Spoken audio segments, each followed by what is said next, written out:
설거지? 지금 저한테 설거지 따위를 시키시는 거예요?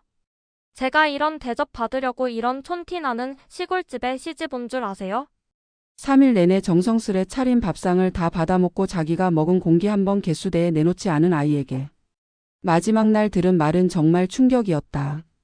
더구나 내 며느리라는 아이가. 안녕하세요. 천국의 라디오입니다. 오늘은 아들에게 맛있는 코다리 무침을 해주던 순자 씨의 안타까운 사연을 들고 왔습니다.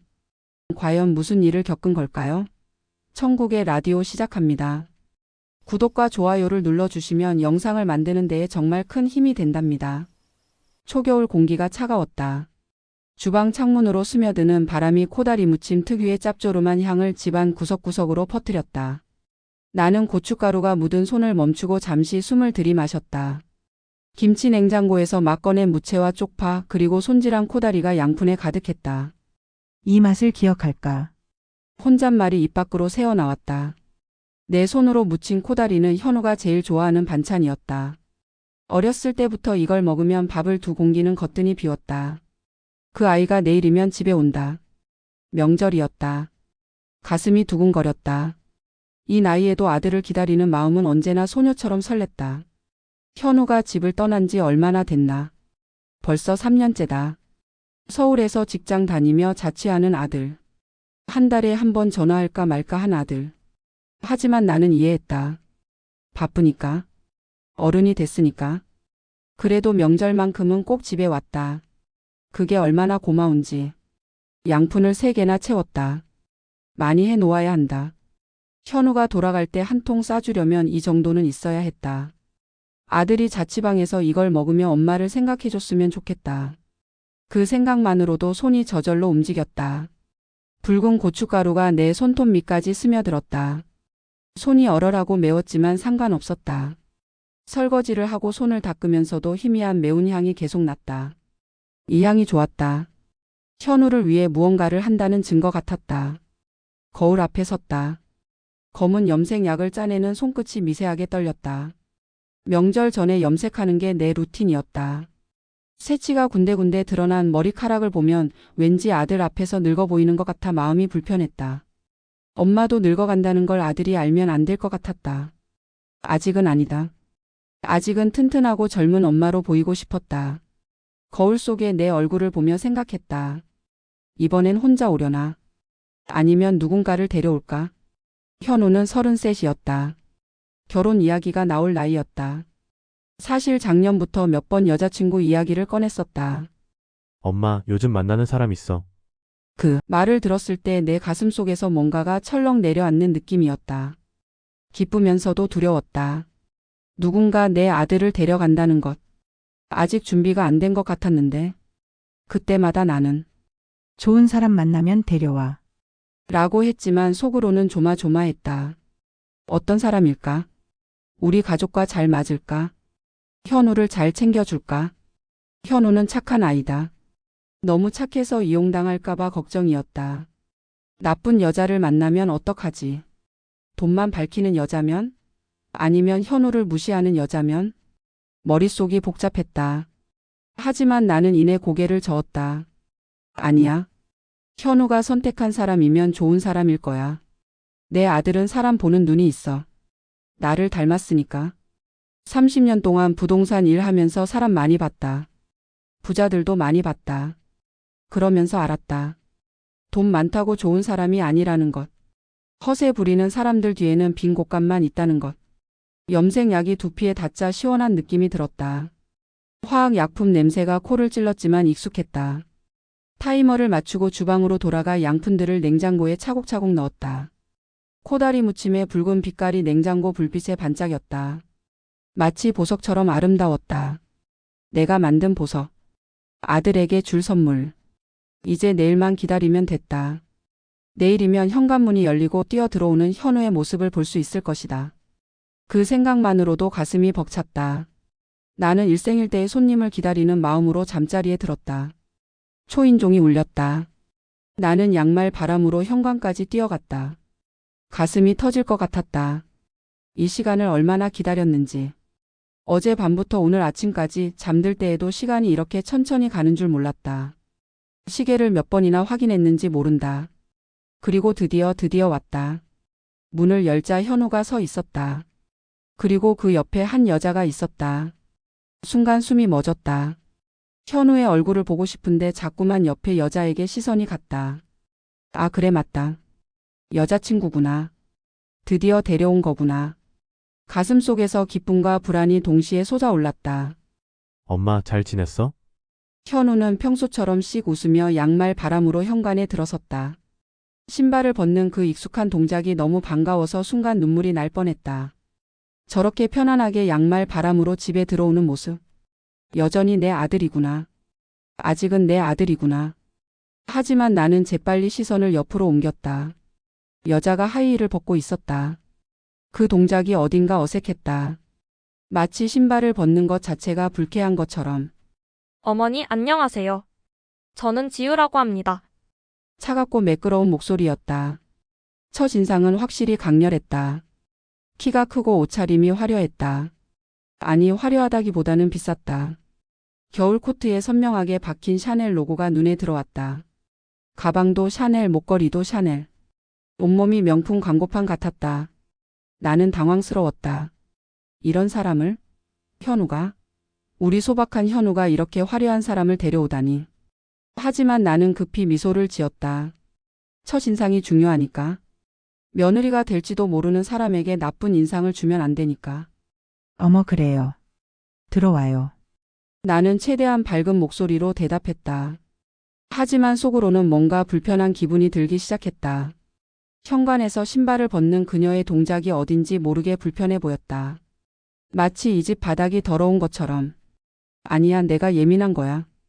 처음 온 집에서는 누구나 조심스러울 수 있어. 이해해야 해. 엄마, 지우가 내 여자친구야. 소개하고 싶었어. 현우의 목소리에는 설렘이 가득했다. 저렇게 기뻐하는 현우를 보니 마음이 조금 놓였다. 그래, 현우가 좋아하면 됐지. 내가 뭐라고 할 수 있겠어. 나는 고개를 끄덕이며 거실로 안내했다. 남편이 소파에서 일어나 반갑게 인사했다. 어서 와요. 현우에게 이야기 많이 들었어요. 안녕하세요. 지우는 소파에 앉으면서 주위를 둘러봤다. 그 시선이 무례하게 느껴졌다. 마치 집을 평가하는 것 같았다. 우리 집은 경기도의 평범한 아파트였다. 30년 동안 부동산으로 돈을 벌었지만 나는 소박하게 사는 걸 좋아했다.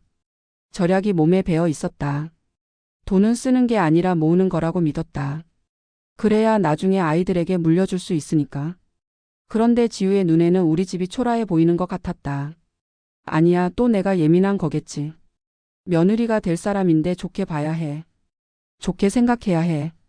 코다리 무침 해놨어. 우리 현우 좋아하는 거. 나는 주방으로 가서 양푼을 꺼냈다. 이걸 보면 기뻐하겠지. 현우가 얼마나 좋아하는데. 여자친구도 현우가 좋아하는 음식을 알아야 하니까. 나는 은근히 기대하며 상을 차렸다. 상을 차리면서 슬쩍 지우를 관찰했다. 그녀는 스마트폰만 보고 있었다. 손톱에 바른 네일 아트가 형광등 불빛에 반짝였다. 화려했다. 저렇게 긴 손톱으로 어떻게 일을 하지? 저 손으로 설거지를 할 수 있을까? 순간 불안한 생각이 들었지만 나는 애써 떨쳐냈다. 요즘 젊은 사람들은 다 저래. 나도 이해해야 해. 저녁 식사는 어색했다. 현우는 계속 코다리 무침을 먹으며 엄마, 이거 진짜 맛있어. 라고 했다. 그 말을 들으니 그나마 기분이 좋아졌다. 역시 내 아들. 엄마 음식을 알아주는구나. 하지만 지우는 젓가락을 거의 들지 않았다. 소갈비와 전복만 골라서 먹었다. 그것도 손으로 집어 먹는 모습이 천박해 보였다. 나는 마음속으로 중얼거렸다. 괜찮아. 입맛이 안 맞을 수도 있어. 처음 오는 집에서 긴장했을 수도 있고. 다음에는 더 잘해줘야지. 나는 지우에게 계속 음식을 권했다. 지우 씨 많이 먹어요. 갈비도 더 먹어요. 며느리가 될 사람에게 잘해주고 싶었다. 첫 만남이 중요하니까. 좋은 시어머니로 보이고 싶었다. 무섭고 까다로운 시어머니가 아니라 친절하고 따뜻한 시어머니로. 지우 씨는 무슨 일을 하시나? 남편이 조심스럽게 물었다. 뷰티 유튜버예요.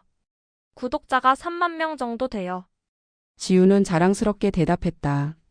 그리고 갑자기 스마트폰을 꺼내 자기 채널을 보여줬다. 화면에는 화려한 화장품들과 명품 가방들이 가득했다. 와, 대단하네. 남편이 칭찬했다. 나도 고개를 끄덕였다. 정말 대단하네요. 요즘은 유튜브가 대세라면서요. 최대한 관심 있는 척했다. 며느리가 하는 일이니까. 알아야 하니까. 가까워져야 하니까.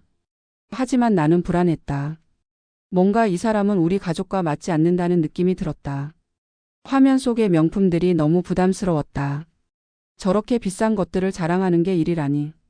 현우는 저런 걸 감당할 수 있을까?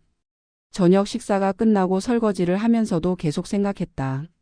아니야, 괜찮아. 현우가 좋아하면 그걸로 됐어. 나는 적응하면 돼. 시대가 변했으니까. 요즘 젊은 사람들은 다 저래. 내가 구시대 사람이 되면 안 돼. 나는 스스로를 다독였다. 하지만 가슴 한편에서는 계속 불안이 자라고 있었다. 명절이 끝나고 일주일 뒤 현우가 전화를 했다. 엄마, 지우랑 결혼하기로 했어. 순간 가슴이 철렁 내려앉았다. 예상했던 일이었지만 막상 듣고 나니 혼란스러웠다. 손에 들고 있던 행주가 바닥에 떨어졌다. 나는 그것도 줍지 못하고 멍하니 서 있었다. 결혼. 내 아들이 결혼한다. 드디어 이날이 온 거구나. 기뻐야 하는데 기쁜데 왜 이렇게 가슴이 답답한 걸까? 왜 이렇게 두려운 걸까? 나는 심호흡을 했다. 진정해야 했다. 축하해야 했다. 그래, 축하한다. 목소리가 떨렸다. 현우는 눈치 못 챘을까? 나는 급히 밝은 목소리를 만들어냈다. 그래, 신혼집은 어떻게 할 생각이니? 그게.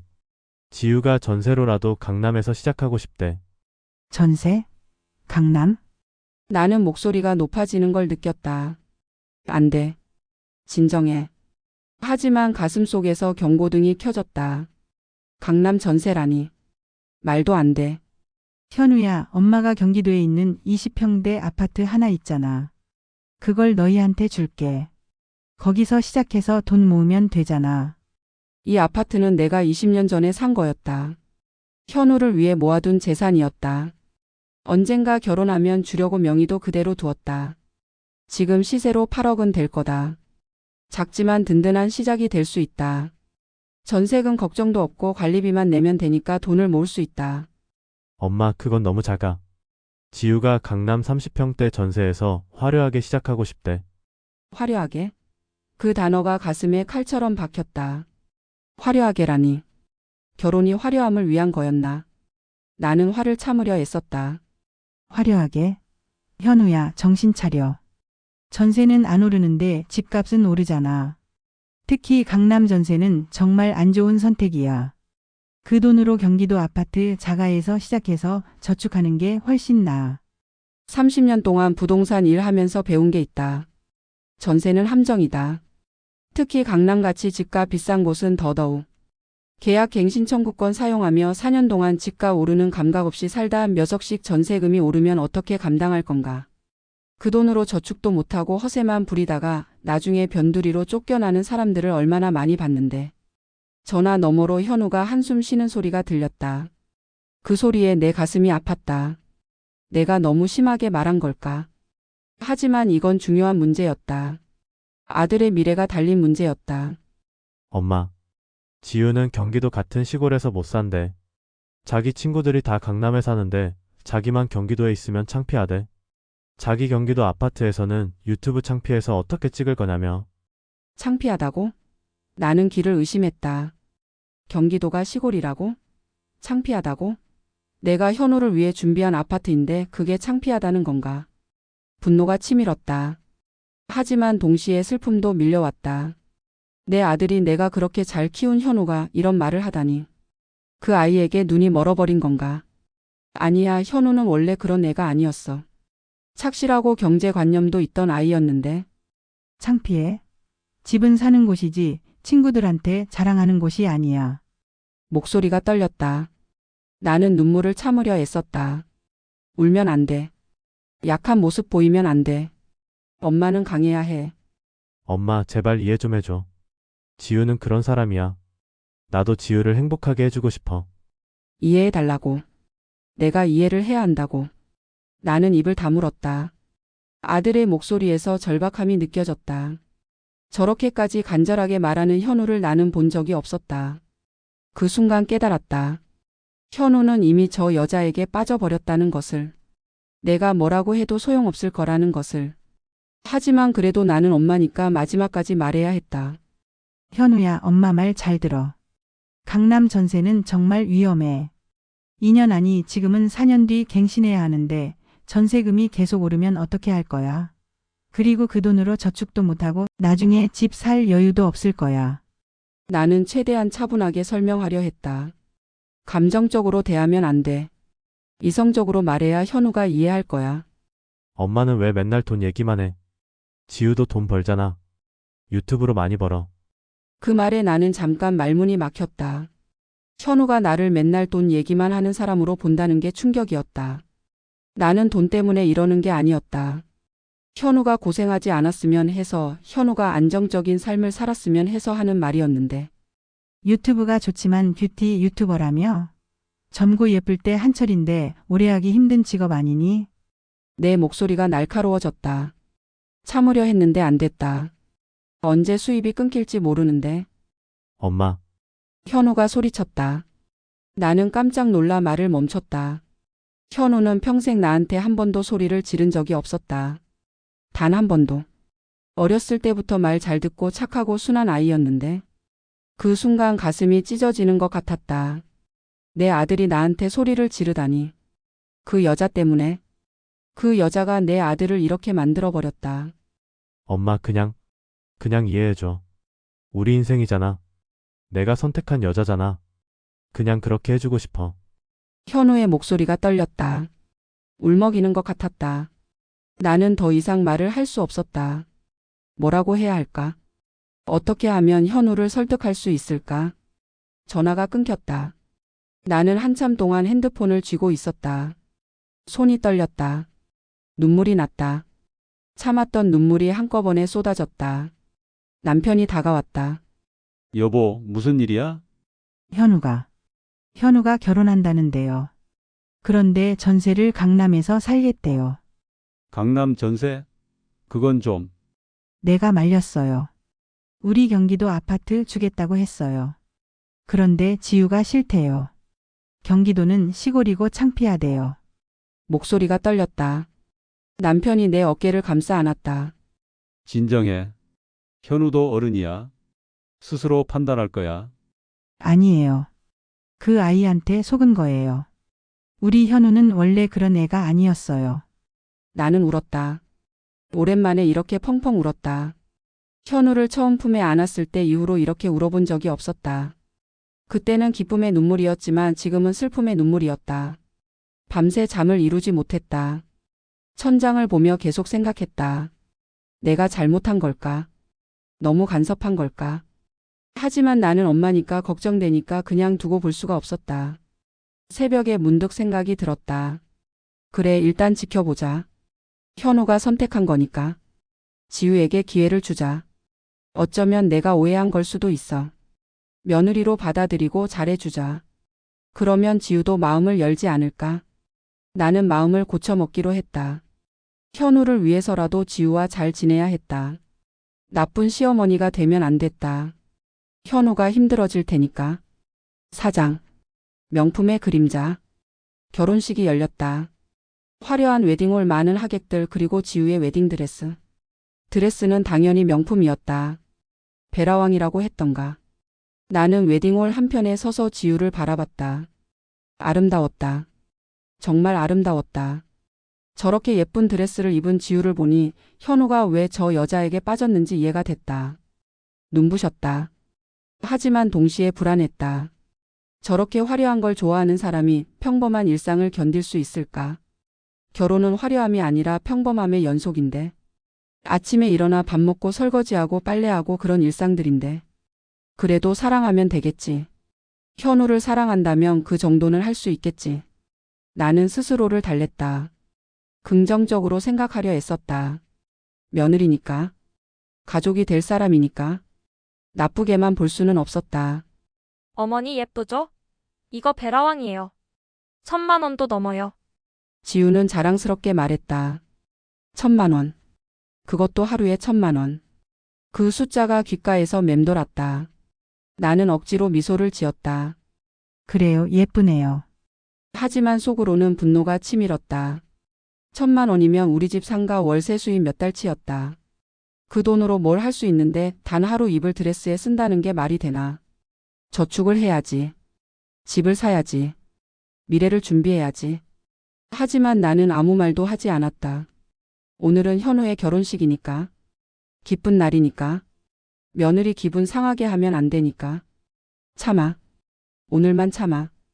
결혼식은 원래 돈 많이 드는 거야. 앞으로는 알뜰하게 살겠지. 나는 계속 스스로를 설득했다.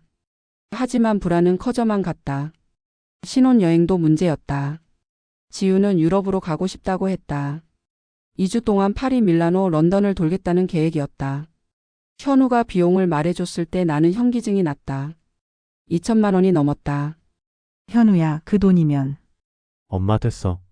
지우가 평생 한 번뿐인 신혼여행인데 멋지게 가고 싶대. 평생 한 번. 그 말이 나를 막았다. 그래, 평생 한 번이긴 하지.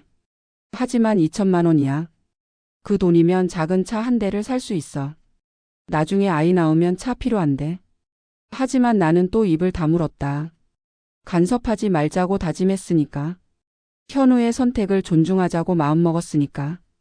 결혼식이 끝나고 현우와 지우는 신혼여행을 떠났다. 2주 동안 연락이 뜸했다. 가끔 사진이 왔다. 에펠탑 앞에 지우, 명품 거리를 걷는 지우, 호텔 방에서 샴페인을 든 지우. 모든 사진이 화려했다. 현우는 사진 속에서 웃고 있었다. 행복해 보였다. 그 모습을 보니 조금은 마음이 놓였다. 그래, 행복하면 됐어. 돈은 나중에 벌면 되지. 하지만 가슴 한편에서는 여전히 불안이 자리 잡고 있었다. 결혼 후 몇 달이 지났다. 첫 명절이 돌아왔다. 집 안에는 다시 코다리 냄새가 진동했다. 나는 이번에도 코다리 무침을 잔뜩 만들었다. 하지만 이번엔 조금 달랐다. 내 아들 현우만을 위해서가 아니라 이제는 며느리 될 지우의 입맛도 생각해야 했다. 그녀도 좋아할까? 혹시 비린내가 난다고 싫어하면 어쩌지? 나는 마른 고추에 붉은 가루를 손끝으로 살살 눌러보며 간을 다시 맞췄다. 고춧가루와 식초, 설탕이 뒤섞인 새콤달콤한 향이 코끝을 찔렀다. 그 냄새가 부엌 안을 가득 채웠다. 하지만 이상하게 마음 한켠이 허전했다. 현우가 들어왔다. 현관문이 열리는 소리가 났을 때 나는 반가워서 손에 묻은 양념도 닦지 못한 채 달려나갔다. 그런데 문 앞에 선 현우의 얼굴을 보는 순간 내 심장이 철렁 내려앉았다. 몇 달 새 얼굴이 반쪽이 되어 있었다. 턱선이 날카로워졌고 눈빛은 탁했다. 그 환하고 단단하던 눈이 흐릿해져 있었다. 코끝 아래로 다크서클이 내려와 있었다. 예전엔 퇴근하고 집에 오면 늘 웃으며 엄마 오늘 밥 뭐야? 하던 아이였는데 지금은 마치 세상 짐을 다 짊어진 사람처럼 어깨가 축 처져 있었다. 현우야, 살이 많이 빠졌네. 내 목소리는 뜻밖의 떨렸다. 나는 그 애의 볼을 손끝으로 만져봤다. 따뜻해야 할 피부가 차가웠다. 볼 밑으로 손을 옮기자 광대뼈가 만져졌다. 내 손끝에 뼈가 닿는 그 감촉이 낯설었다. 순간 목구멍이 타들어갔다. 그 애는 예전처럼 환하게 웃지 않았다. 응 아니야 요즘 좀 바빠. 현우는 짧게 대답했다. 말끝이 힘없이 흘렀다. 나는 입술을 꾹 깨물었다.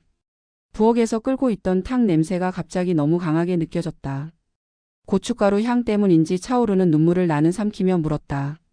밥은 잘 먹고 다녀? 응 잘 먹어. 그 대답이 너무 가볍게 떨어졌다. 거짓말이었다. 내 아들은 거짓말을 못하는 아이다. 예전엔 눈만 봐도 속이 다 드러나던 아이였다. 그런데 지금은 내 눈을 피했다. 시선을 바닥으로 돌렸다. 손가락으로 결혼 반지를 만지작거리며 어색하게 웃었다. 그 옆에는 지우가 있었다. 샤넬 귀걸이가 반짝였다. 그녀의 향수가 공기 중에 남아 있었다. 나는 더 묻고 싶었지만 입을 다물었다. 지우가 바로 옆에 있었으니까. 부엌 한구석에 놓인 코다리 무침의 붉은 양념이 그 순간 유난히 매워 보였다. 저녁을 먹으면서 나는 지우를 관찰했다. 그 아이는 여전히 화려했다. 새로운 샤넬 가방을 들고 있었다. 목걸이도 귀걸이도 시계도 전부 명품이었다. 반짝반짝 빛났다. 반면 현우는 남루해 보였다. 옷이 오래됐다. 신발도 낡았다. 현우가 원래 옷에 관심 없는 아이긴 했지만 이 정도로 차이가 나는 건 이상했다. 우리 세아가 가방 새로 샀구나. 예쁘네. 나는 최대한 밝은 목소리로 물었다. 관심 있는 척해야 했다. 며느리니까. 네, 이번 달에 나온 신상이에요. 700만 원이었는데 예약 구매해서 샀어요. 700만 원. 그 순간 귀를 의심했다. 가방 하나에 700만 원이라고? 나는 숨을 들이켰다. 진정해야 했다. 화내면 안 됐다. 유튜브로 수입이 좋나 보네. 우리 며느리 능력자다. 요즘은 그냥 그래요. 광고 수익이 좀 줄었어요. 광고 수익이 줄었는데 700만 원짜리 가방을 산다고? 나는 현우를 봤다. 분명 우리 대화를 들었을 텐데 현우는 고개를 숙이고 밥만 먹고 있었다. 며느라이 월에 300도 못 번다고 들었는데 도대체 어떻게 700만 원짜리 가방을 샀을까? 순간 깨달았다. 현우 돈으로 산 거구나. 현우가 번 돈을 지우가 쓰고 있구나. 분노가 치밀었다. 하지만 나는 참았다. 부부의 일이니까. 현우가 주는 거면 내가 뭐라 할 수 없으니까. 하지만 가슴이 아팠다.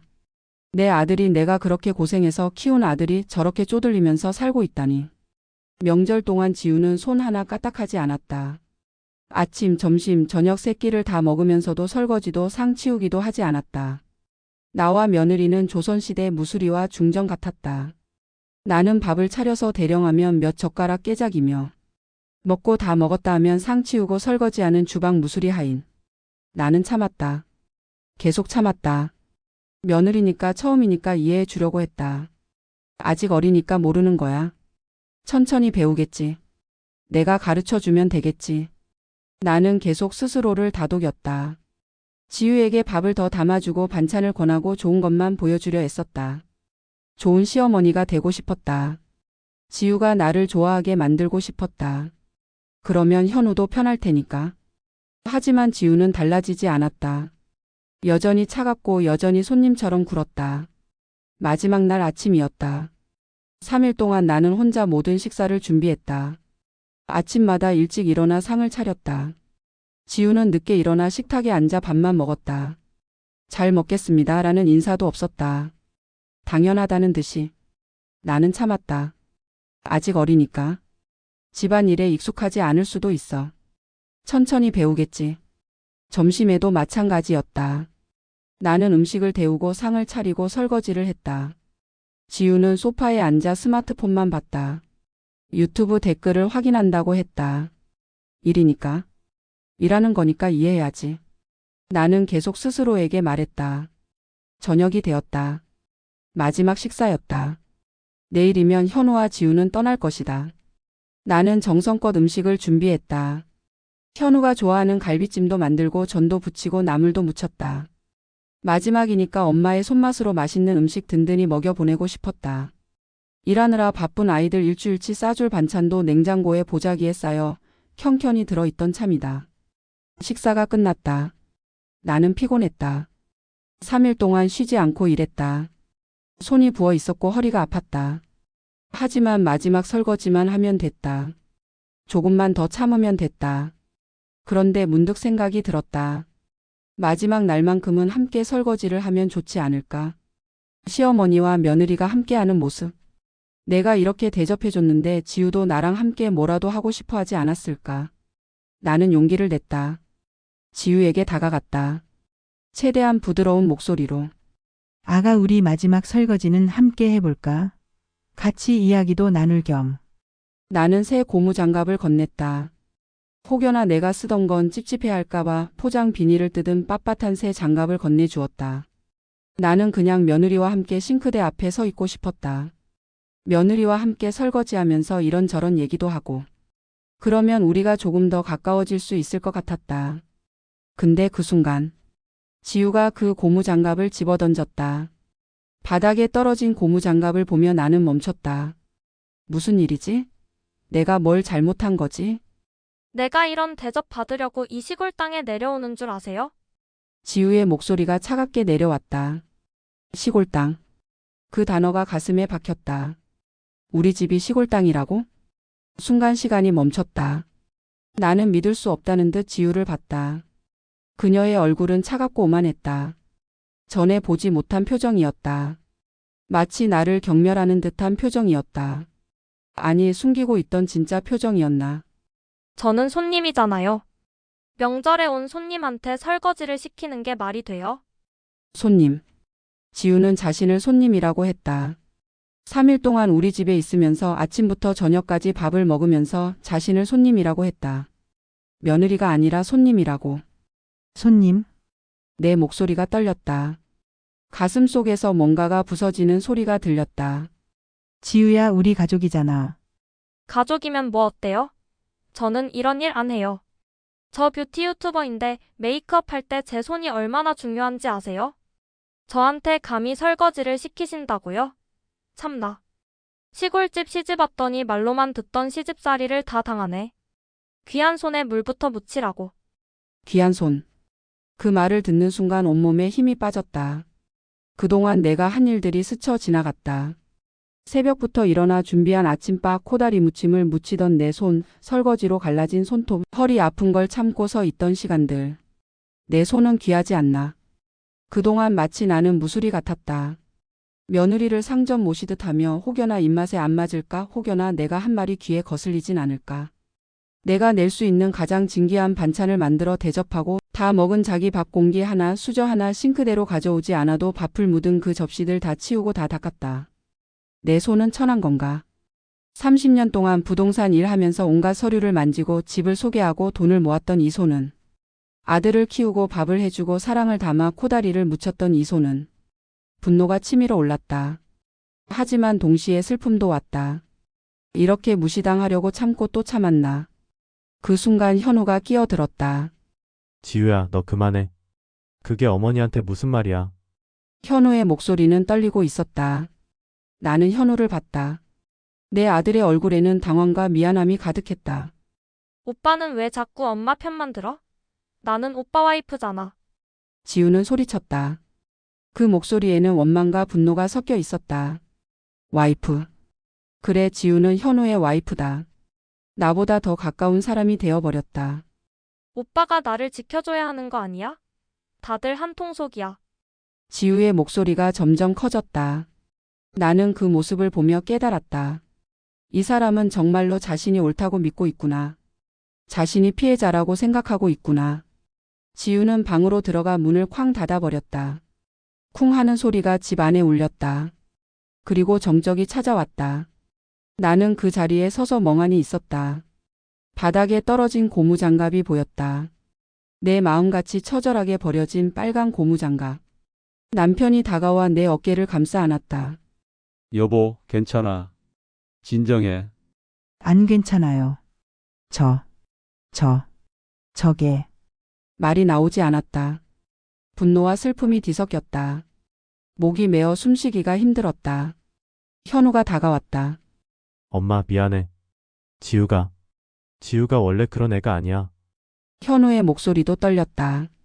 나는 현우를 봤다. 내 아들의 눈에 눈물이 고여 있었다. 그 모습에 가슴이 더 아팠다. 현우야, 너는 괜찮니?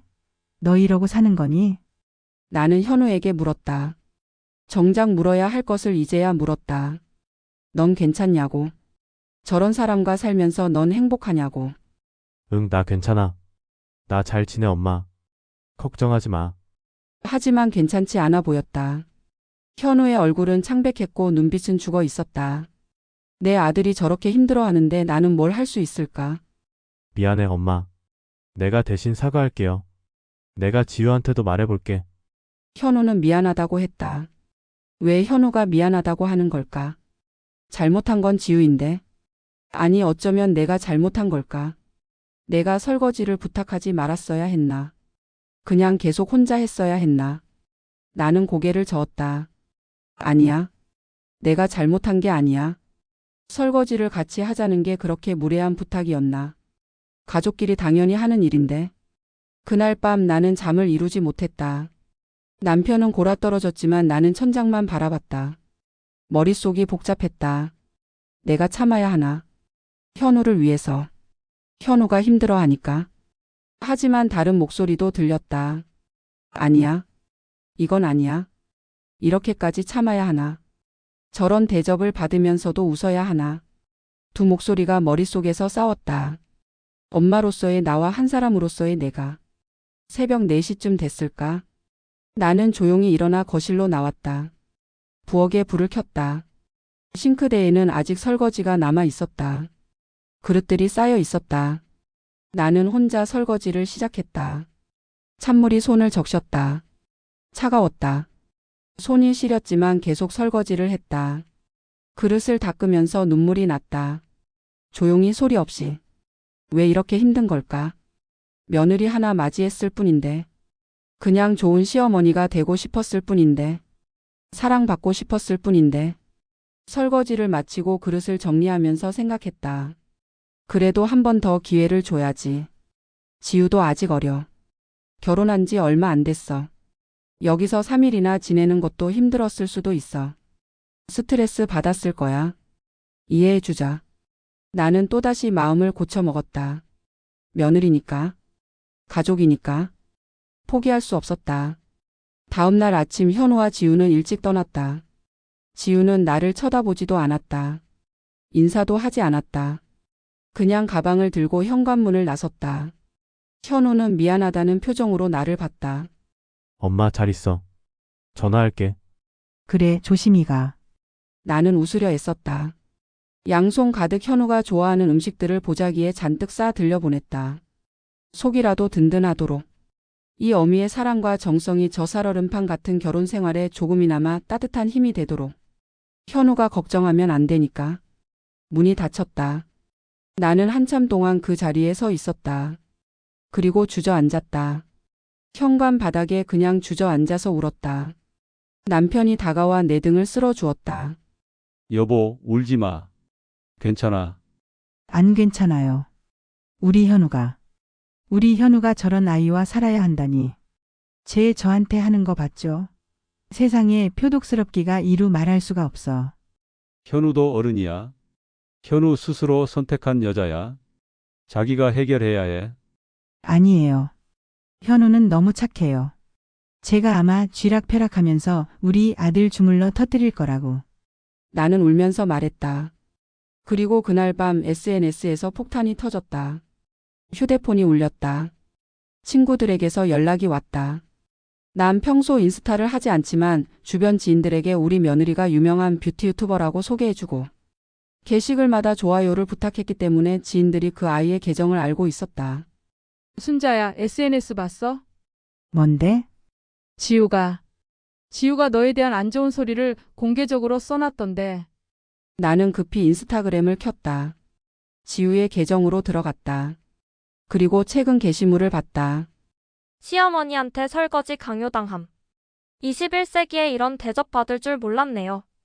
해시태그 시집살이 지옥 시어머니 최악. 댓글이 수백 개 달렸다. 대부분 지우를 응원하는 내용이었다. 시어머니가 너무하네요. 며느리한테 설거지 시키는 게 말이 돼요? 지우님 힘내세요. 요즘도 저런 시어머니가 있다니. 나는 핸드폰을 떨어뜨릴 뻔했다. 손이 떨렸다. 숨이 막혔다. 설거지 강요라니. 나는 강요하지 않았어. 그냥 같이 하자고 했을 뿐이야. 그것도 마지막 날 딱 한 번. 3일 동안 참고 참다가 마지막에 용기 내서 말한 거였어. 그런데 저렇게 이야기를 하다니. 마치 내가 며느리를 괴롭히는 나쁜 시어머니처럼. 마치 내가 갑질하는 사람처럼. 눈물이 났다. 억울했다. 나는 그냥 며느리와 가까워지고 싶었을 뿐인데. 함께 설거지하면서 이야기하고 싶었을 뿐인데. 친구들이 계속 전화를 했다. 순자야, 괜찮아? 너무 신경 쓰지 마. 저 며느리가 이상한 거야. 내가 잘못한 거 아니야. 응, 나 괜찮아. 하지만 괜찮지 않았다. 전혀 괜찮지 않았다. 그날부터 나는 변하기 시작했다. 더 이상 참지 않기로 했다. 더 이상 이해해주지 않기로 했다. 내가 안 나서면 누가 내 아들을 지키나. 뭔가 해야 했다. 나는 부동산을 오랫동안 하면서 유지하고 있는 모임들이 많이 있었다. 그러나 은퇴 후에는 가정과 나 자신에게 충실하기 위해 사람들 만나는 걸 줄이고 있었는데 며느라이와의 사건 이후 너무 우울해져 안 나가던 모임들을 다시 나가기 시작했다. 그 모임 멤버 중 한 명이 미경이었다. 미경이는 나와 허물없이 지내는 사이였다. 순자야, 요즘 얼굴이 어두워 보여.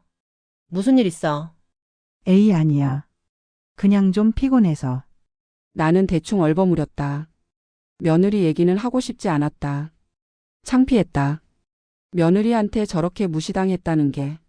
남편은 잘 있고, 현우는? 응, 다들 잘 있어. 하지만 현우는 잘 있지 않았다.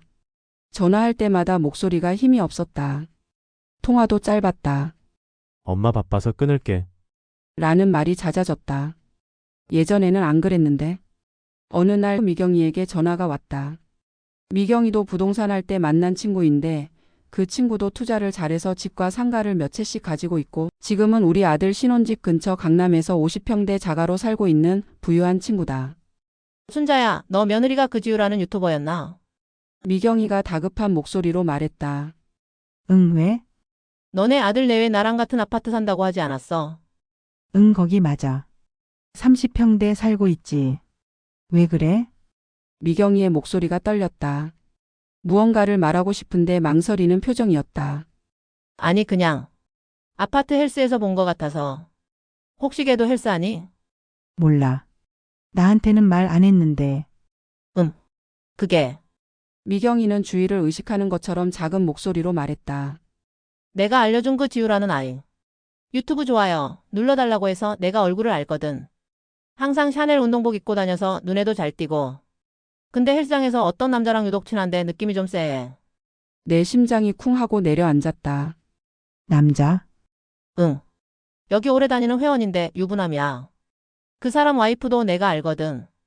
근데 그 남자가 엊그제 헬스장에서 그 너네 며느리 지나갈 때 장난스레 엉덩이를 귀엽게 한 대 때리더라고. 나는 침을 꿀꺽 삼켰다. 뭐? 엉덩이? 응, 근데 너네 며느리도 웃으면서 윙크하고 지나가던데. 느낌이 보통 사이가 아니더라니까. 걔가 키 크고 날씬하고 긴 생머리에. 옷을 항상 젖가슴 다 페인 명품 레깅스 차림이라 눈에 잘 띄거든. 지우였다. 틀림없었다. 언제 봤어? 요즘 계속 봐. 거의 매일 오는 것 같더라. 오후 2시쯤. 나는 아무 말도 할 수 없었다. 머릿속이 복잡했다. 지우가 헬스장에 다니는 건 알고 있었다. 유튜브에 운동 영상도 올린다고 했으니까. 하지만 유부남과 장난으로 엉덩이를 툭 건드는 사이라고? 아니야. 그냥 친한 걸 수도 있어. 헬스장에서 알게 된 사람일 수도 있고, 잘못 본 걸 수도 있고. 나는 스스로를 진정시키려 했다. 하지만 불안은 계속 커졌다. 순자야, 내가 너무 쓸데없는 말 한 거 아니야. 괜히 속 시끄럽게 한 것 같아 미안하네. 아니야, 괜찮아. 근데 아마 잘못 봤을 거야. 내 며느리가 그럴 리가 없지. 그날 저녁 나는 남편에게 말했다. 여보, 지우가 헬스장 다니는 거 알아요. 응, 운동한다고 했잖아. 근데 거기서 한 남자랑 친하게 지낸대요. 남편이 신문을 내렸다. 누가 그래? 미경이가 봤대요. 유부남이랑 계속 같이 운동한대요. 남편은 잠시 생각하다가 말했다. 그냥 운동 친구일 수도 있잖아. 요즘 헬스장에서 다들 친하게 지내잖아. 근데 뭔가 이상하대요. 지나가면서 엉덩이를 툭 치고 다닌다던데. 당신 친구가 잘못 본 거 아니야? 당신이 너무 예민하게 받아들일 수도 있고. 남편의 말이 맞을 수도 있었다. 나는 지우를 싫어했다. SNS 사건 이후로 더더욱. 그래서 의심하는 건가? 나쁘게 보는 건가? 그래, 내가 예민한 거야. 지우가 설마 그럴 리 없어. 아무리 그래도 결혼한 사람인데. 나는 애써 생각을 떨쳐냈다. 하지만 머릿속에서는 계속 의심이 자라고 있었다. 며칠 후 나는 미경이 아파트 헬스장을 가보기로 했다. 순자야, 왔어. 응, 고마워 미경아. 직접 확인하고 싶었다.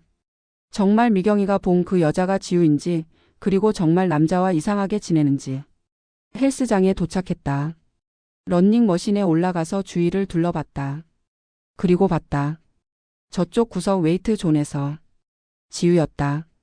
샤넬 로고가 박힌 검은 운동복을 입고 있었다. 머리는 높이 묶었고 화장은 진했다. 헬스장에 오는 사람 치고는 화려했다. 그리고 그 옆에 남자가 있었다. 50대 초반으로 보이는 남자. 덩치가 좋았다.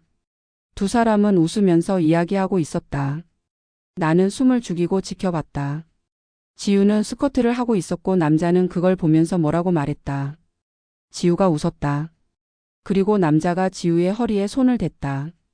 자세를 교정해 주는 것처럼 보였다. 하지만 그 손이 너무 오래 머물렀다. 지우는 거부하지 않았다. 오히려 남자를 올려다보며 웃었다. 가슴이 쿵 내려앉았다. 저건 뭐지? 저게 정상적인 건가? 나는 계속 지켜봤다. 1시간 동안. 두 사람은 계속 붙어서 운동했다. 남자가 지우의 팔을 만지고 어깨를 만지고 허리를 만졌다.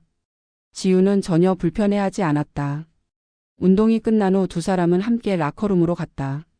아니, 남자 라커룸과 여자 라커룸은 따로 있으니까 복도까지 함께 걸어갔다. 그리고 헤어지기 전에 남자가 지우의 손을 잡았다. 잠깐이었지만 분명히 봤다. 나는 런닝머신에서 내려와 미경이에게 갔다. 그 여자 맞지? 내 며느리? 응. 맞아. 내가 말했잖아. 좀 이상하다고. 나는 아무 말도 할 수 없었다. 집으로 돌아오는 길에 계속 생각했다. 저게 뭘까? 불륜일까? 아니면 그냥 친한 걸까? 아니야, 너무 빨리 판단하지 말자. 증거가 필요해. 확실한 증거. 하지만 내 본능은 말하고 있었다. 뭔가 잘못됐다고. 지우가 현우를 배신하고 있다고. 그날 밤 나는 잠을 이룰 수 없었다. 현우 얼굴이 자꾸 떠올랐다. 마른 얼굴, 힘없는 목소리, 죽은 눈빛. 내 아들이 저렇게 힘들어하는 동안 지우는 다른 남자와 웃고 있었다. 분노가 치밀었다. 하지만 동시에 두려웠다. 만약 정말 불륜이라면 어떻게 하지? 현우에게 말해야 하나? 아니면 그냥 모른 척해야 하나? 안 돼. 확인해야 해. 확실하게. 나는 결심했다. 다음 날 나는 미경이에게 전화했다. 미경아, 부탁이 하나 있어. 뭔데? 지우 사진 찍어줄 수 있어? 그 남자랑 같이 있는 거. 그래도 돼? 응, 부탁해. 나한테는 너무 중요한 일이야. 미경이는 잠시 망설이다가 승낙했다. 알았어. 내가 조심스럽게 찍어볼게. 일주일 후 미경이에게서 사진이 왔다. 여러 장이었다. 지우와 남자가 함께 운동하는 모습, 웃으면서 이야기하는 모습, 남자가 지우의 허리에 손을 대는 모습. 나는 그 사진들을 보며 확신했다. 이건 보통 관계가 아니야. 그리고 마지막 사진에서 결정적인 장면을 봤다. 헬스장을 나가는 두 사람. 주차장에서 남자의 차에 함께 타는 모습. 나는 떨리는 손으로 남편을 불렀다. 여보, 이것 좀 봐요. 남편이 사진을 보더니 얼굴이 굳어졌다. 이건, 불륜이에요. 틀림없어요. 하지만 이것만으로는 단정할 수 없잖아. 남편은 조심스러웠다. 하지만 나는 알았다. 이건 불륜이다. 30년 동안 사람을 봐온 내 직감이 말하고 있었다. 더 확실한 증거가 필요해요. 여보, 그런데 그게 우리 현우 생각해봐요. 저는 현우 저렇게 살 빠진 거 그런데 지우는 저렇게 다른 남자랑 놀고 있어요. 남편도 할 말이 없었다. 현우를 생각하면 가만히 있을 수 없었다. 그럼 어떻게 할 거야? 나는 잠시 생각했다. 그리고 결심했다. 심부름 센터에 의뢰할 거예요. 심부름 센터? 미경이가 알려줬어요. 거기서 증거 수집해준대요. 뒷쫓기도 하고 사진도 찍어주고. 그건 좀 그렇지 않아? 여보, 이렇게라도 안 하면 어떡해요? 우리 현우가 속고 있는데. 남편은 한참을 고민하다가 고개를 끄덕였다. 그래, 알았어. 해봐. 하지만 조심해야 해. 다음 날 나는 심부름센터에 전화를 걸었다. 손이 떨렸다. 이런 일을 해본 적이 없었다. 하지만 현우를 위해서는 해야 했다. 여보세요. 증거 수집 의뢰하고 싶은데요. 어떤 증거가 필요하신가요? 불륜. 불륜 증거요. 그 말을 하는데 목이 메었다. 내 며느리의 불륜 증거를 수집한다니. 이게 현실인가 싶었다. 비참한 기분까지 들었다. 하지만 나는 포기할 수 없었다. 현우를 지켜야 했다. 내가 안 나서면 누가 내 아들을 지키나. 심부름센터 직원을 만난 건 조용한 카페에서였다. 나는 일부러 집에서 먼 곳을 택했다. 아는 사람을 마주칠까봐 두려웠다. 이런 일을 한다는 게 창피했다. 하지만 어쩔 수 없었다. 직원은 30대 남자였다. 정장을 입고 있었고 표정은 무덤덤했다. 이런 일이 익숙한 것 같았다. 의뢰인분이 어머님이시군요. 네. 며느리 때문에요. 나는 헬스장에서 본 것들을 설명했다. 남자와 친밀하게 지내는 모습, 함께 차에 타는 모습. 말하면서도 가슴이 아팠다. 이게 정말 내 며느리 얘기인가 싶었다. 사진 있으시면 보여주시겠어요? 나는 미경이가 보내준 사진들을 보여줬다. 직원은 사진을 보더니 고개를 끄덕였다. 충분히 의심할 만하네요. 저희가 추적해서 확실한 증거를 잡아드리겠습니다. 얼마나 걸릴까요? 보통 2주에서 한 달 정도 걸립니다. 패턴을 파악해야 하거든요. 비용은 얼마나 되나요? 기본 2주에 300만 원입니다. 연장하시면 추가 비용이 발생하고요. 300만 원. 적지 않은 돈이었다. 하지만 나는 망설이지 않았다. 알겠습니다. 부탁드립니다.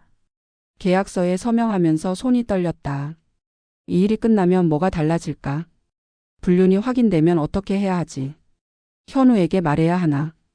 이혼을 시켜야 하나? 머릿속이 복잡했지만 일단 증거부터 확보해야 했다.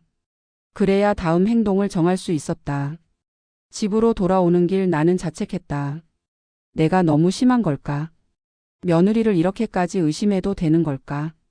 하지만 다른 목소리가 말했다. 아니야. 현우를 보호해야 해. 만약 정말 불륜이라면 빨리 알아야 해. 그래야 현우가 더 크게 다치지 않아. 그날 밤 남편에게 말했다. 여보, 심부름센터에 의뢰했어요. 그래. 얼마 나왔어? 300만 원이요. 남편이 놀란 표정을 지었다. 하지만 뭐라 하지 않았다. 남편도 현우가 걱정됐던 거다. 여보, 근데 정말 기면 어쩌려고? 나는 한참을 생각했다. 어떻게 할까? 이혼을 시켜야 하나? 하지만 현우가 동의할까? 현우는 지우를 사랑한다고 했는데. 모르겠어요. 일단 증거부터 봐야죠. 일단 사실관계부터 파악해보지. 지금도 상처받고 있잖아요. 걔 보통이 아니에요. 처음부터 며느리감은 아니었어. 차라리 진실을 알고 정리하는 게 나을 수도 있어요. 남편은 더 이상 말하지 않았다. 우리는 그날 밤 말없이 앉아 있었다. 2주가 지났다. 심부름센터에서 연락이 왔다. 어머님 증거를 확보했습니다. 가슴이 쿵 내려앉았다. 드디어. 아니, 드디어라니. 이게 기쁠 일인가? 나는 복잡한 심정으로 카페로 향했다. 직원은 노트북을 펼쳤다. 먼저 사진부터 보시겠습니다. 화면에 사진들이 떴다. 지우와 남자가 헬스장에서 나와 차를 타는 모습. 카페에서 마주 앉아 이야기하는 모습. 그리고 모텔에 들어가는 모습. 나는 숨이 막혔다. 모텔. 정말로 모텔에 들어갔다. 이게 언제였나요? 일주일 전입니다. 헬스장에서 운동한 후에 함께 이동했습니다. 직원이 다음 사진을 보여줬다. 모텔에 들어가는 두 사람의 뒷모습. 지우의 긴 머리가 선명하게 보였다. 몇 시간이나 있었나요? 2시간 정도입니다. 그리고 나와서 따로 헤어졌습니다. 나는 눈을 감았다. 2시간. 모텔에서 2시간. 이걸 뭐라고 변명할 수 있을까? 동영상도 있습니다. 직원이 영상을 재생했다. 지우와 남자가 헬스장에서 나오는 모습. 주차장에서 웃으며 이야기하는 모습. 남자가 지우의 허리를 감싸는 모습. 그리고 키스하는 모습. 주차장 한 구석에서 사람들이 잘 보이지 않는 곳에서 두 사람은 키스를 했다. 짧지만 분명한 키스였다. 나는 노트북 화면을 더 이상 볼 수 없었다. 고개를 돌렸다. 눈물이 났다. 화가 났다. 슬펐다. 모든 감정이 한꺼번에 밀려왔다. 저 남자는 누구죠? 조사해 봤습니다. 김태수라는 사람이고 52세 기혼입니다. 부인과 딸이 하나 있고요. IT 회사 임원으로 재력이 상당합니다. 재력. 그래, 지우가 좋아할 만하네. 돈 많은 남자. 명품 사줄 수 있는 남자. 저 남자의 부인도 알고 있나요? 아직 모르는 것 같습니다. 나는 한숨을 쉬었다. 저 남자의 부인도 불쌍했다. 남편이 바람 피우는 줄도 모르고. 이 자료들 제게 주세요. 네, USB에 담아드리겠습니다. 사진과 동영상 전부 들어 있습니다. USB를 받아 들고 나오는데 다리에 힘이 없었다. 휘청거렸다. 벤치에 앉아 한참을 있었다. 증거를 확보했다. 확실한 증거. 이제 어떻게 해야 하지? 현우에게 말해야 하나? 아니면 지우와 직접 대면해야 하나? 집으로 돌아와 남편에게 USB를 보여줬다. 여보 어쩜 좋아요. 우리의 의심이 사실이었어요. 남편이 컴퓨터에 USB를 꽂고 파일을 열었다. 사진들을 보더니 얼굴이 굳어졌다. 영상까지 보고 나서는 주먹을 쥐었다. 이 여자가 남편도 화가 났다. 평소에 화를 잘 안 내는 남편이 이렇게 분노하는 모습은 처음이었다. 현우한테 말해야 해. 근데 현우가 믿을까요? 지우한테 푹 빠져 있던데. 증거가 있잖아. 이걸 보여주면 누구라도 믿을 수밖에. 나는 고개를 저었다. 현우에게 알리기 전에 변호사부터 선임하는 게 좋겠어요. 벌써? 네, 아마 현우가 알게 되면 지우가 알게 되는 것도 시간 문제일 거예요. 현우가 이혼하려고 하면 지우가 가만히 있을까요? 재산 분할 요구할 거예요. 위자료도 요구할 거고. 우리가 준비를 미리 해줘야죠. 남편은 한참을 생각하다가 고개를 끄덕였다. 그래, 당신 말이 맞겠네. 확실한 곳으로 알아봐야겠어. 나는 이미 생각해둔 곳이 있었다. 김행김 가요. 김행김? 네, 제대로 하려면 큰 곳으로 가야 해요. 비용이 들더라도. 사실 비용이 얼마나 들지 걱정이었다. 하지만 현우를 위해서라면 아끼지 않을 생각이었다. 나는 다음날 바로 상담 예약을 잡았다. 일주일 후였다. 그 일주일 동안 나는 잠을 제대로 자지 못했다. 계속 생각했다. 어떻게 현우에게 말할까? 어떻게 하면 현우가 덜 상처받을까? 하지만 결론은 하나였다. 상처받더라도 진실을 알아야 한다. 거짓 속에서 사는 것보다는 나았다. 변호사를 만나러 가는 날 나는 정장을 차려입었다. 진지하게 보여야 했다. USB와 사진들을 가방에 넣었다. 김행김 사무실은 광화문 한복판에 있었다. 높은 빌딩, 세련된 인테리어. 들어서는 순간부터 압도됐다. 접수대에서 내 이름을 말하고 기다렸다. 떨렸다. 손이 차가웠다. 순자님, 이쪽으로 오시죠. 젊은 여직원이 나를 안내했다. 복도를 걸어 상담실로 들어갔다. 변호사는 40대 여자였다. 카리스마가 느껴졌다. 안녕하세요. 저는 박지연 변호사입니다. 앉으시죠. 나는 앉으면서 긴장을 풀려 애썼다. 어떤 사건으로 오셨나요? 아들 이혼건으로요. 아직 이혼 진행 중은 아니시죠? 네, 아직 아들이 몰라요. 제가 증거를 먼저 확보한 거예요. 박 변호사의 표정이 바뀌었다. 관심이 생긴 것 같았다. 어머니께서 직접 증거를 확보하셨다고요? 내 며느리가 불륜을 저질렀어요. 나는 USB를 꺼냈다. 박 변호사가 노트북에 연결하고 파일들을 열었다. 사진을 보고 영상을 보고 박 변호사는 고개를 끄덕였다. 확실한 증거네요. 이 정도면 법정에서 충분히 인정받을 수 있습니다. 그럼 이혼할 수 있나요? 네, 가능합니다.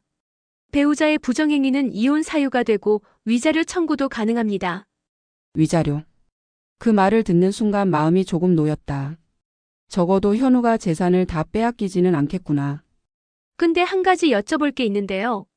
박 변호사가 조심스럽게 물었다. 아드님은 이 사실을 아시나요? 아니요, 아직 몰라요. 그럼 먼저 아드님께 말씀하셔야 합니다. 이혼은 본인이 결정해야 하는 일이니까요. 근데 아들이 이혼하기 싫어하면 어떡하죠? 박 변호사는 잠시 생각하다가 말했다. 그건 아드님의 선택입니다. 저희는 법적 조언만 드릴 수 있어요. 하지만 이 정도 증거가 있으면 대부분 이혼을 선택하십니다. 나는 한숨을 쉬었다. 현우가 이혼을 선택할까? 지우를 사랑한다고 했는데. 하지만 이 증거를 보면 어쩔 수 없을 거다. 만약 이혼 진행하게 되면 비용이 얼마나 되나요? 소송까지 가면 3천만 원에서 5천만 원 정도 예상됩니다. 합의 이혼이면 더 적게 들고요. 3천만 원에서 5천만 원. 큰 돈이었다. 하지만 나는 이미 각오했다. 알겠습니다. 일단 아들한테 먼저 말해볼게요. 그리고 연락드리겠습니다. 네, 언제든지 연락 주세요. 도와드리겠습니다. 상담을 마치고 나오는데 온몸에 힘이 빠졌다. 벤치에 앉아 한참을 쉬었다. 이제 현우에게 말해야 한다. 가장 두려운 순간이었다. 내 아들에게 내 아내가 바람을 피웠다고 말해야 한다. 얼마나 충격을 받을까? 얼마나 아플까? 하지만 말해야 했다. 진실을 알아야 했다. 토요일 오후 현우가 도착했다. 혼자였다. 얼굴이 더 마른 것 같았다. 눈 밑에 다크서클이 있었다. 엄마, 무슨 일이야? 갑자기 혼자 오라고 하고. 현우는 불안해하고 있었다. 나는 현우를 거실로 안내했다. 남편도 소파에 앉았다. 앉아라. 엄마, 뭔데? 무섭게. 나는 심호흡을 했다. 어떻게 시작해야 할까? 어떤 말로 시작해야 덜 충격적일까? 하지만 그런 방법은 없었다. 진실은 언제나 충격적이니까. 현우야, 엄마가 너한테 보여줄 게 있어. 나는 USB를 현우에게 건넸다. 이게 뭐야? 열어봐. 노트북으로. 현우는 의아한 표정으로 노트북을 켰다. USB를 꽂고 파일을 열었다. 첫 번째 사진이 화면에 떴다. 지우와 남자가 헬스장에서 나오는 모습. 현우의 얼굴이 굳어졌다. 이게. 다 봐. 끝까지. 현우는 사진을 하나씩 넘겼다. 카페에서 마주 앉은 모습, 주차장에서 키스하는 모습, 그리고 모텔에 들어가는 모습. 현우의 손이 떨리기 시작했다. 마우스를 잡은 손이 떨리고 있었다. 이게 무슨? 영상도 재생했다. 지우와 남자가 웃으며 이야기하는 모습, 남자가 지우의 허리를 감싸는 모습, 키스하는 모습. 현우는 영상을 멈췄다. 고개를 떨구고 한참을 움직이지 않았다. 나는 현우를 지켜봤다. 가슴이 찢어지는 것 같았다. 내 아들이 저렇게 무너지는 모습을 보는 게 이렇게 아플 줄 몰랐다. 현우야. 언제? 언제 찍은 거야? 현우의 목소리가 떨렸다. 2주 전이야. 현우는 잿빛이 된 얼굴로 내게 물었다. 엄마, 이게 진짜야? 지우가 정말 저런 짓을 했어? 응, 진짜야. 엄마도 믿고 싶지 않았어. 하지만 사실이 이랬어. 진실을 숨길 순 없잖니. 현우는 한참을 조용히 울었다. 나는 그저 옆에서 등을 쓸어주는 것밖에 할 수 없었다. 가슴이 너무 아팠다. 한참 후 현우가 고개를 들었다. 눈이 빨갛게 충혈돼 있었다. 그 남자는 누구야? 김태수라는 사람이야. 52세 기혼이야. IT 회사 임원이고 재력이 상당해. 현우는 비웃었다. 쓴 웃음이었다. 재력. 역시 돈이구나. 지우답네? 현우야. 엄마 말이 맞았어. 처음부터 엄마 말을 들었어야 했어.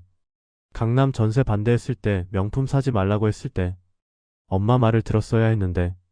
현우는 자책하고 있었다. 나는 현우의 손을 잡았다. 현우야, 내 잘못이 아니야. 넌 지우를 사랑했을 뿐이야. 잘못한 건 지우야. 나는 지우한테 뭐가 모자랐던 걸까? 내가 돈을 더 벌었어야 했나? 더 잘해줬어야 했나? 아니야, 현우야. 넌 충분히 잘했어. 이제라도 알게 됐으니 된 거다. 현우는 노트북 화면을 다시 봤다. 모텔에 들어가는 지우의 뒷모습을 보면서 중얼거렸다. 어떻게 나한테 이럴 수가 있어? 현우야, 이제 어떻게 할 생각이냐? 남편이 조심스럽게 물었다. 이혼해야지. 현우는 단호하게 말했다. 나는 조금 놀랐다. 더 고민할 줄 알았는데. 정말? 생각 좀 더 해봐도 돼. 아니에요, 엄마. 생각할 것도 없어요. 나를 배신한 사람이랑 어떻게 계속 살아요? 현우의 목소리는 차가웠다. 상처받았지만 동시에 결연했다. 그럼 변호사를 만나야 해. 엄마가 이미 상담받아놨어. 김행김이야. 김행김? 거기 아무나 못 가는 곳 아니야? 돈 걱정은 하지 마. 엄마 아빠가 다 해결할게. 넌 제대로 잘 싸우기만 해. 위자료도 받고. 현우는 고개를 끄덕였다. 그리고 다시 화면을 봤다.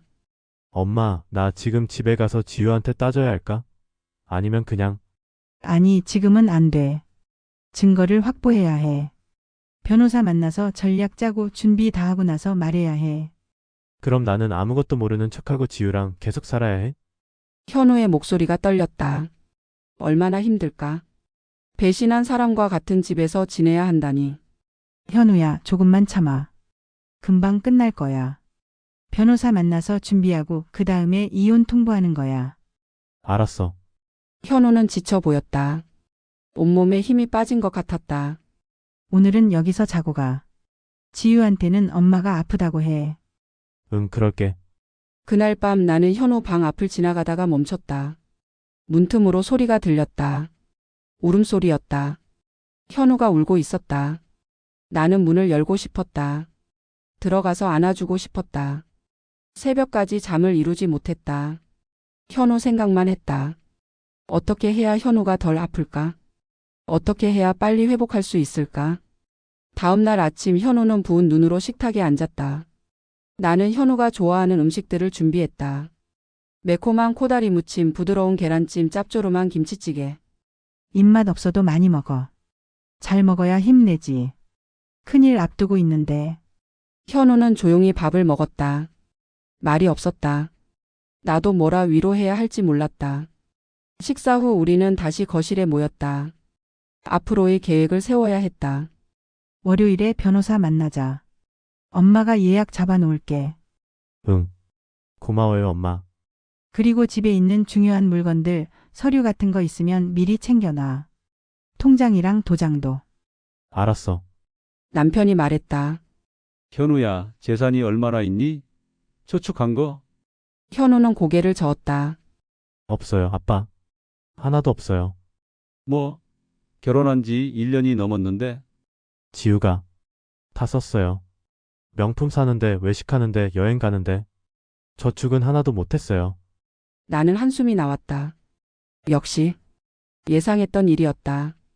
집은 전세금은? 12억이요. 엄마가 주신 아파트 판매금의 4억은 대출이에요. 모두 제 이름으로 돼 있어요. 다행이네. 아마 재산 기여도가 없고 결혼한 지 얼마 안 돼서 많이 주지 않아도 될 거다. 근데 지우가 가만히 있을까요? 재산 분할 요구하지 않을까요? 그래서 변호사가 필요한 거야. 불륜을 저지른 쪽은 재산 분할을 적게 받아. 어떨 때는 하나도 못 받기도 하고. 엄마 고마워요. 엄마 아니었으면 나 계속 속고 살았을 거예요. 괜찮아. 엄마니까. 널 지켜야지. 나는 현우를 안아줬다. 현우는 내 품에서 또 울었다. 나도 함께 울었다. 오후에 현우는 집으로 돌아갔다. 연기 잘해야 해. 아무것도 모르는 척. 응, 알았어. 현우를 배웅하면서 가슴이 아팠다. 저 아이가 저 지옥 같은 집으로 돌아간다는 게, 배신한 여자와 같은 공간에 있어야 한다는 게. 우리 셋은 변호사를 다시 만났다. 먼저 이혼 의사를 통보하셔야 합니다. 내용 증명으로 보내는 게 좋고요. 그 다음에 협의 이혼을 시도하고 안 되면 재판 이혼으로 가는 거죠. 지유가 협의 이혼에 응할까요? 글쎄요. 증거를 보여주면 응할 수도 있고 끝까지 버틸 수도 있어요. 사람마다 다릅니다. 나는 지우가 쉽게 응하지 않을 것 같았다. 지우는 자존심이 센 사람이었다. 그리고 돈에 욕심이 많았다. 재판까지 가면 얼마나 걸려요? 빠르면 6개월, 보통 1년 정도 걸립니다. 상담을 마치고 나오면서 현우가 말했다. 엄마 이렇게까지 해줘서 고마워요. 돈도 많이 들고. 괜찮아. 엄마 아빠 돈 쓸 데가 어디 있겠니? 다 넣어주려고 모은 거야. 그래도 미안해요. 미안할 거 없어. 넌 잘못한 게 없어. 잘못한 건 지유야. 현우는 고개를 숙였다. 여전히 자책하고 있는 것 같았다. 현우야, 너무 자책하지 마. 이제 곧 끝날 거야. 새로 시작하면 돼. 새로 시작. 할 수 있을까요? 물론이지. 넌 아직 젊어. 좋은 사람 만날 수 있어. 현우는 쓴 웃음을 지었다. 다시는 결혼 안 할 것 같아요. 그런 말 하지 마. 지금은 그렇게 생각하겠지만 시간이 지나면 달라질 거야. 하지만 나도 불안했다. 현우가 이 상처에서 회복할 수 있을까? 다시 누군가를 믿고 사랑할 수 있을까? 일주일 후 내용 증명이 발송됐다. 지우에게 이혼 의사를 통보하는 공식 문서였다. 그리고 증거 사진과 영상 일부가 첨부됐다. 그날 저녁 현우에게서 전화가 왔다. 엄마, 지우가 난리 났어요. 현우의 목소리가 떨렸다. 내용 증명 받았구나. 네, 방금 받았어요. 그리고 완전히 미쳤어요. 소리 지르고 물건 집어던지고. 다쳤어? 아니요, 괜찮아요. 근데 지우가 엄마 아빠 욕하는 건 못 참겠어요. 예상했던 일이었다. 지우는 나를 원망할 게 분명했다. 괜찮아. 신경 쓰지 마. 그리고 너 오늘 집 나와. 위험할 수도 있어. 여기서 나가요? 응, 당장. 짐 싸서 나와. 우리 집으로 와. 알았어요. 1시간 후 현우가 집에 도착했다. 큰 가방 2개를 들고 왔다. 얼굴이 창백했다. 무서웠겠다. 지우가 진짜 이상했어요. 처음 보는 모습이었어요. 당연하지. 들킨 거니까. 이제 너는 여기서 지내. 이혼 끝날 때까지.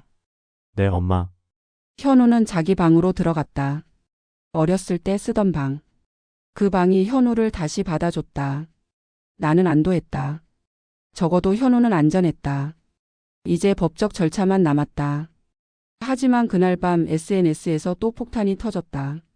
지우가 인스타그램에 긴 글을 올렸다. 시어머니의 악행. 저를 미행시키고 사생활을 침해했습니다. 이혼을 강요당하고 있습니다. 며느리 인권은 없나요? 시어머니 악행 며느리 인권 도와주세요. 그리고 그 아래 댓글들. 이건 불법 아닌가요? 시어머니가 너무하네요. 지우님 힘내세요.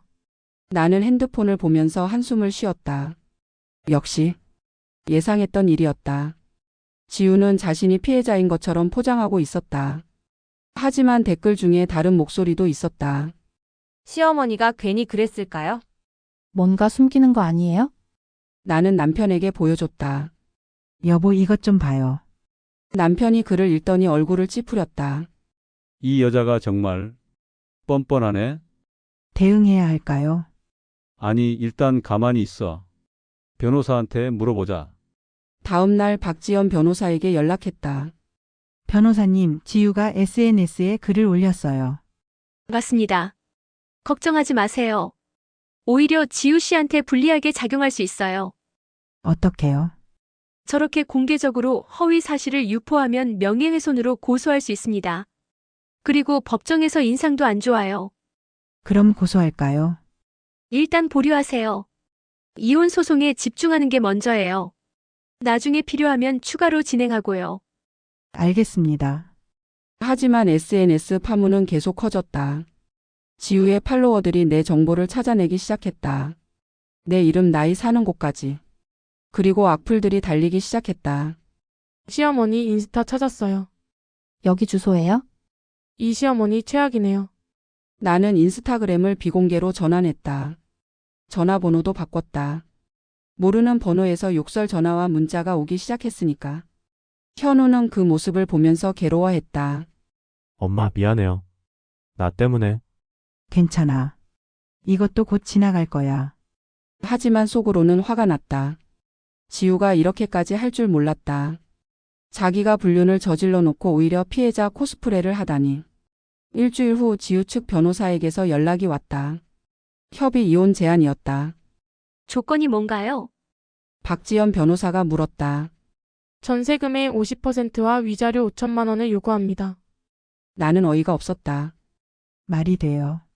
불륜을 저지른 사람이 재산 분할을 요구해요. 그쪽도 억지를 쓰고 있는 거죠.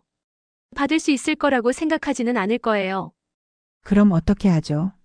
거절하세요. 저희는 재판으로 가겠습니다. 법정에서 이길 수 있어요. 우리는 제안을 거절했다. 그리고 재판 준비에 들어갔다. 재판 날짜가 잡혔다. 3달 후였다. 그 3달 동안 우리는 증거를 더 모았다. 지우의 SNS 게시물들 명품 구매 내역, 현우의 통장 입출금 내역. 모든 증거가 지우한테 불리했다. 현우가 번 돈을 지우가 펑펑 썼다는 것, 저축은 하나도 하지 않았다는 것, 그리고 불륜을 저질렀다는 것. 현우는 그 기간 동안 천천히 회복했다. 얼굴에 살이 오르기 시작했다. 웃음도 조금씩 돌아왔다. 엄마, 여기서 사니까 좋아요. 팝도 맛있고. 그래? 많이 먹어.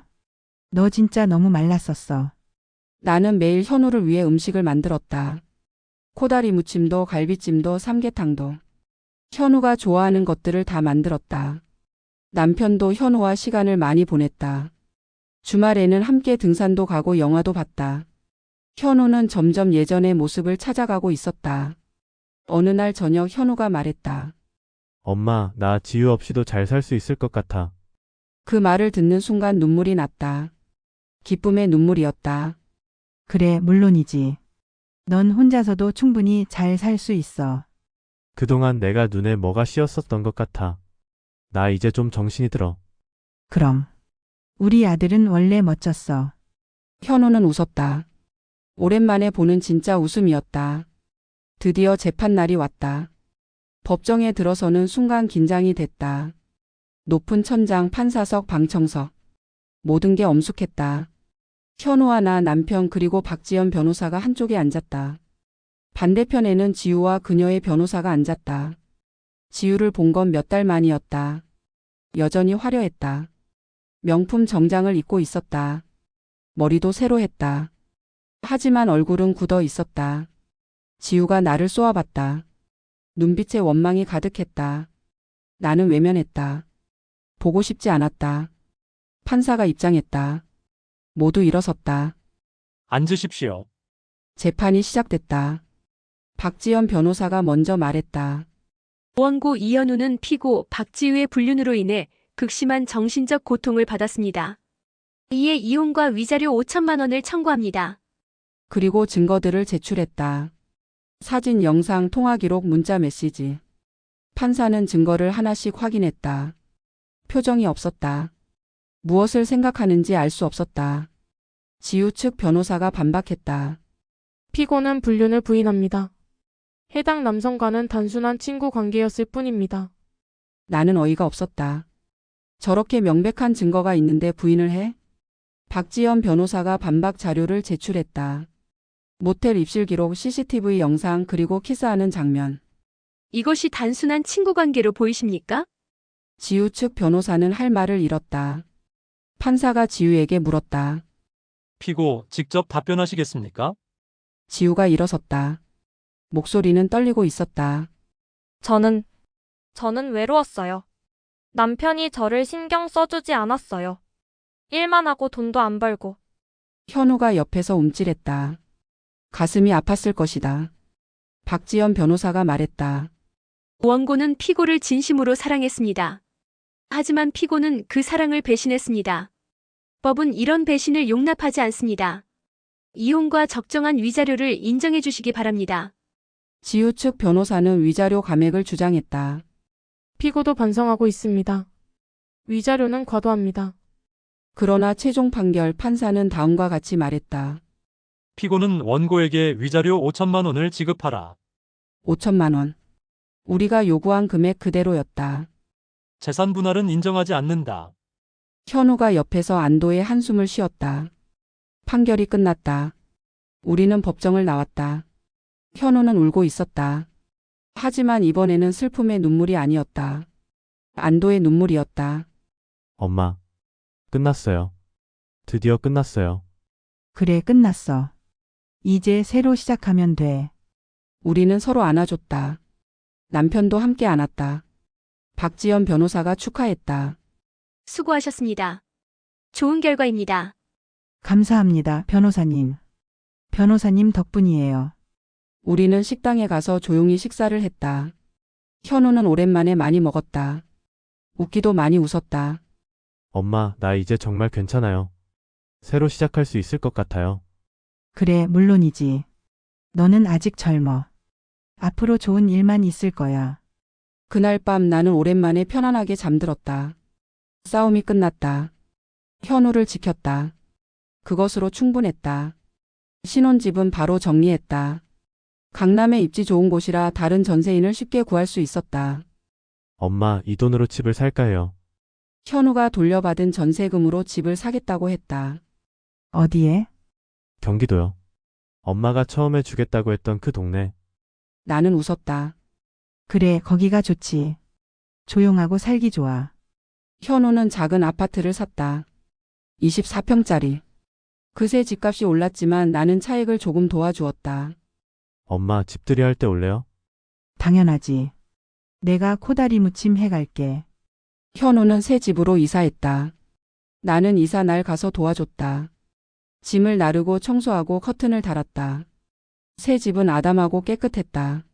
화려하지는 않았지만 따뜻했다. 현우는 집을 돌아보며 만족스러운 표정을 지었다. 엄마, 여기서 평화롭게 살 수 있을 것 같아요. 그래, 여기가 좋아. 내가 처음부터 여기서 시작했으면. 그러게요. 엄마 말 들을 걸 그랬어요. 나는 현우의 손을 잡았다. 몇 달이 흘렀다. 계절이 바뀌었다. 현우는 직장 생활에 충실했다. 저축도 시작했다. 조금씩 일상을 회복해 가고 있었다. 어느 날 현우가 집에 왔다. 엄마, 소개할 사람이 있어. 가슴이 두근거렸다. 설마 또? 누군데? 유치원 선생님이야. 조카 학부모 상담 갔다가 알게 됐어. 유치원 선생님. 나는 안도했다. 화려한 직업이 아니라 다행이었다. 이름이 뭔데? 지안이야. 김지안. 어떤 사람이야? 조용하고 착하고 아이들을 정말 좋아해. 현우의 목소리에 따뜻함이 있었다. 좋아하는 게 느껴졌다. 하지만 나는 조심스러웠다. 엄마한테 데려올 수 있어? 응, 다음 주에 데려올게. 일주일이 지났다. 현우가 지안을 데려왔다. 현관문이 열렸을 때 나는 긴장했다. 또 실망하면 어떡하지? 또 지우 같은 사람이면. 하지만 지안은 달랐다. 키는 작았고 화장은 연했다. 평범한 청바지에 흰 셔츠를 입고 있었다. 명품 로고는 어디에도 없었다. 어머니 안녕하세요. 김지안이라고 합니다. 목소리가 부드러웠다. 눈빛도 따뜻했다. 어서 와요. 들어와요. 지아는 신발을 단정하게 벗고 들어왔다. 그리고 손에 들고 있던 것을 내밀었다. 이거 사왔어요. 현우 오빠가 어머니가 과일 좋아하신다고 해서. 과일 바구니였다. 비싸 보이지는 않았지만 정성이 느껴졌다.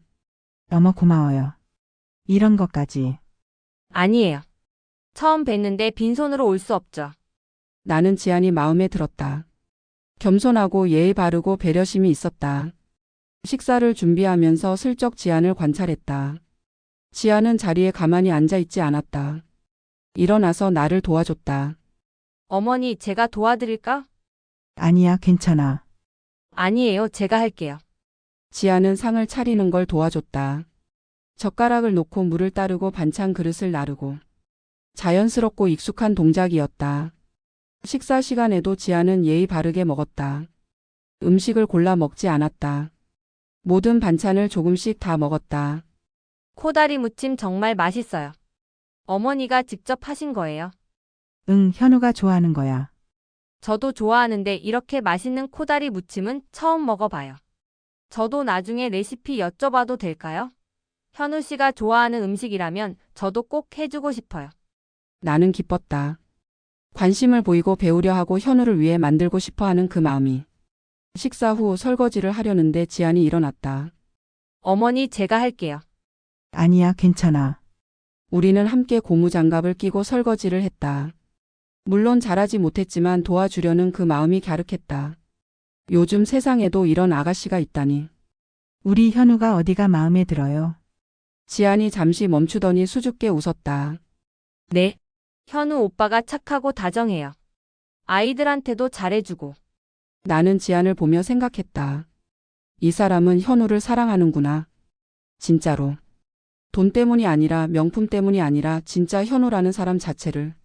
함께 차를 마실 때 지안 씨의 손을 보았다. 손톱도 짧게 깎여 있었고 네일 아트도 없었다. 지우의 손이 떠올랐다. 길고 화려한 손톱 반짝이는 네일 아트. 지안 씨 고마워요. 도와줘서. 아니에요. 당연한 걸요. 저녁까지 함께 먹고 지아는 돌아갔다. 현우가 배웅하러 나갔다. 남편이 나를 봤다. 당신 생각은 어때? 좋아요. 정말 좋아요. 나도 그래. 저 여자는 진짜인 것 같아. 그쵸? 현우한테 잘 맞을 것 같아요. 현우가 돌아왔다. 얼굴에 웃음이 가득했다. 둘은 소박하게 결혼식을 올렸다. 그리고 1년 후 지안이 임신을 했다. 어머니 저 아기 생겼어요. 나는 너무 기뻐서 울었다. 손주가 생긴다니. 현우의 아이가. 축하해. 정말 축하해. 현우도 기뻤다. 얼굴이 환해졌다. 엄마, 나 아빠 된대.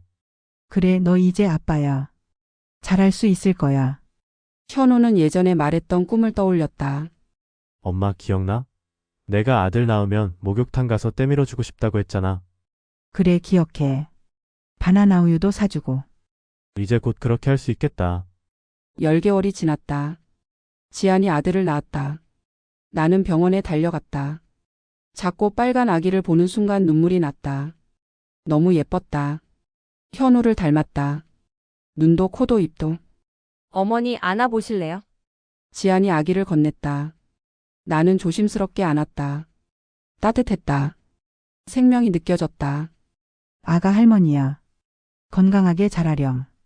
8년 후 민준이는 8살이 되었다. 동생도 생겼다. 여동생 민서였다.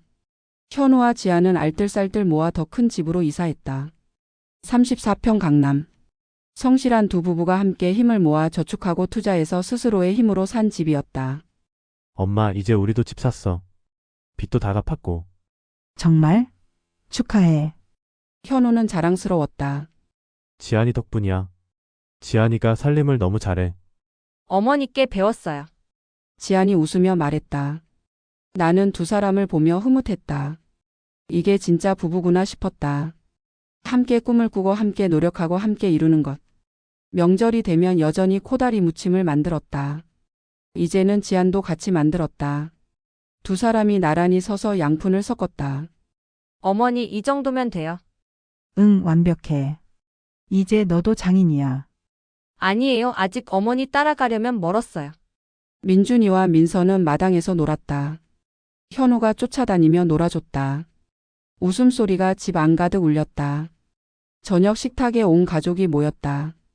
코다리 무침이 중앙에 있었다. 빨갛고 윤기 났다.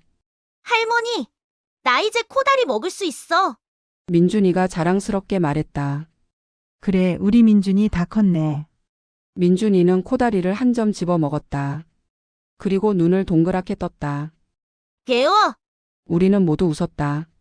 그래도 맛있지? 응, 맛있어. 민준이는 계속 먹었다. 매워도 맛있었다. 현우를 닮았다. 식사 후 설거지를 같이 했다. 나와 지안이. 두 사람의 손이 나란히 움직였다. 어머니 감사해요. 뭐가? 그냥 다요. 나야말로 고맙지. 현우에게 과거가 있는 걸 알고도 이렇게 처음부터 품어준 우리 며느리가. 아니에요. 저는 현우 오빠를 만난 게 제 인생에서 가장 잘한 일인 것 같아요. 나는 지안의 손을 잡았다. 지안아, 너도 고마워. 현우 행복하게 해줘서. 저야말로 감사하죠. 좋은 사람 만나서. 우리는 웃었다. 그날 밤 모두가 돌아가고 나는 혼자 부엌에 섰다. 양푼을 닦으면서 생각했다. 코다리 무침과 샤넬. 한 가지는 진짜였고 한 가지는 가짜였다. 한 가지는 남았고 한 가지는 떠났다. 그리고 내 아들은 진짜를 선택했다. 우리 가족을 선택했다. 네, 이렇게 오늘 이야기도 마치게 되었습니다. 엄마의 사랑과 정성이 가득한 음식을 대하는 태도로 사람의 됨됨이도 알 수 있었네요. 영상을 시청해 주셔서 정말 감사합니다. 구독자 여러분들의 가정에도 사랑과 행복이 가득하시기를 바라며 이만 물러갑니다. 공감이 가셨다면 구독과 좋아요를 부탁드려요. 진심으로 감사드립니다.